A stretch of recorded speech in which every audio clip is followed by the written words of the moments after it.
Hey, I'm John Darden with Blue Realty, and this is Blue Reviews, where we connect you to some local hotspots that you should check out. And today we're here at one of the most popular barbecue spots in the entire state of Texas. From its incredible review in Texas Monthly to the awesome reviews folks here in Lubbock and Wolfforth give this place constantly, I'm talking about Evie Maes.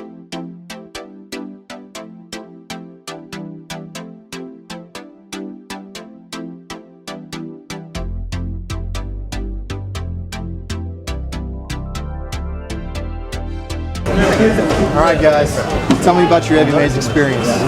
First time? No, definitely not the first. Okay. Maybe 100th? Wow. Maybe. Yeah. So I'll come here a lot. Every Friday. Every Friday? Yeah. What'd you get? Well, you got to get the green chili sausage with cheese. Okay. And the brisket, of course. Of course, brisket is the thing here. Okay, what do we got here? Got some brisket, got some sausage, you got some jalapeno cornbread. What'd you get? The burnt ends and the green chili cheese sausage. Fantastic stuff. You recommend this place to your friends? Yes. Like this is the barbecue spot. It's the pilgrimage. Sure. It's nothing better. The place. Awesome. This was your first time? Yes, it was. What'd you think? Highly impressed.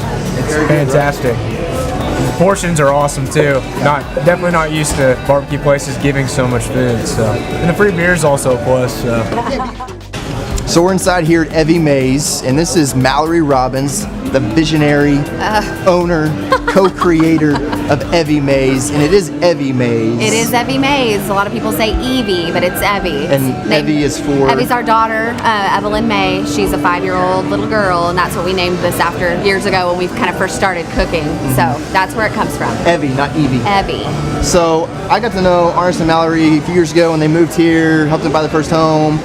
They were doing landscaping, had a landscape business at the time. Yes. Sold that. Yes. Why this? Well, it started out, my husband was actually diagnosed with celiac disease, and we got to where we couldn't eat out really without him getting sick, because he cannot process wheat, barley, or rye. So it kind of got to the point where we had to cook really good food at home because we couldn't eat out anymore.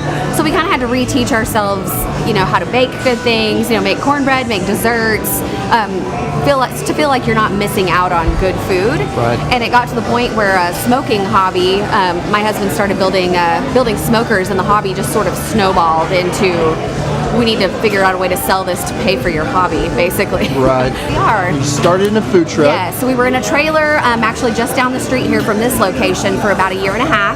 And then next month will be 2 years in here. Wow. February 2015 is when we first opened. So 3 years total. What's your most popular item? Most popular item is brisket for sure. Our brisket, I feel like, is delicious, and I think it's the one thing I always recommend. If you've never been here, you should try brisket for sure. The beef rib is something sort of unique kind of to this area too. It's really popular in Texas barbecue and in other cities, but it's not something that has really ever taken off in the Lubbock area. Beef rib? It's a beef rib. Actually, never had that. Yeah, it's actually a 3-bone plate rack is what it's called, and it's a huge chunk of meat. And it's a pound to a pound and a half of meat. We'll feed 2 people. It's huge, but it's crazy. delicious. Yeah. So that's always a good thing to try. Okay. So free beer. Yes. What's the inspiration behind that? So it's funny, a lot of people will get a review online every now and then that's like, yeah, if you give away free beer, of course you're going to have long lines. Well, the real story is it started out when we were still in the food trailer, and it was just Arnis and I, and the lines started getting so long, and not only did you have to wait in line long, but then it took forever to get your food because it was just me and Arnis doing things. So anyways, we just decided, okay, every Saturday we're going to buy a 30-pack of beer and set it out with a note that says, hey, if you're 21, enjoy a beer. Thank you for waiting and being patient with us. We promise, we'll get your food as quick as we can. Well, that kind of snowballed into a 30-pack every Saturday to a few 30-packs every Saturday. Then let's do it on Friday and Saturday. Okay, let's just do it every day that we're open. So we just kind of started that as like a thank you, have a beer or two. And everybody is really respectful of it. And I don't know if it's just the West Texas mentality out here. Sure. Everybody is very respectful of it. And we don't want a liquor license. We have a family environment out here. We want you to have your kids out here, your grandparents. We don't want TVs and people hanging out drinking all day. Right. So we just don't really want to mess with the liquor license thing. Right. So we just stick to the free beer. That's cool. Yeah. Awesome. It's also BYOB. So if you come and you have you want to bring a 6-pack for you and your friends, or bring a bottle of wine when we do our prime rib dinner nights, you're more than welcome to do that. Sweet.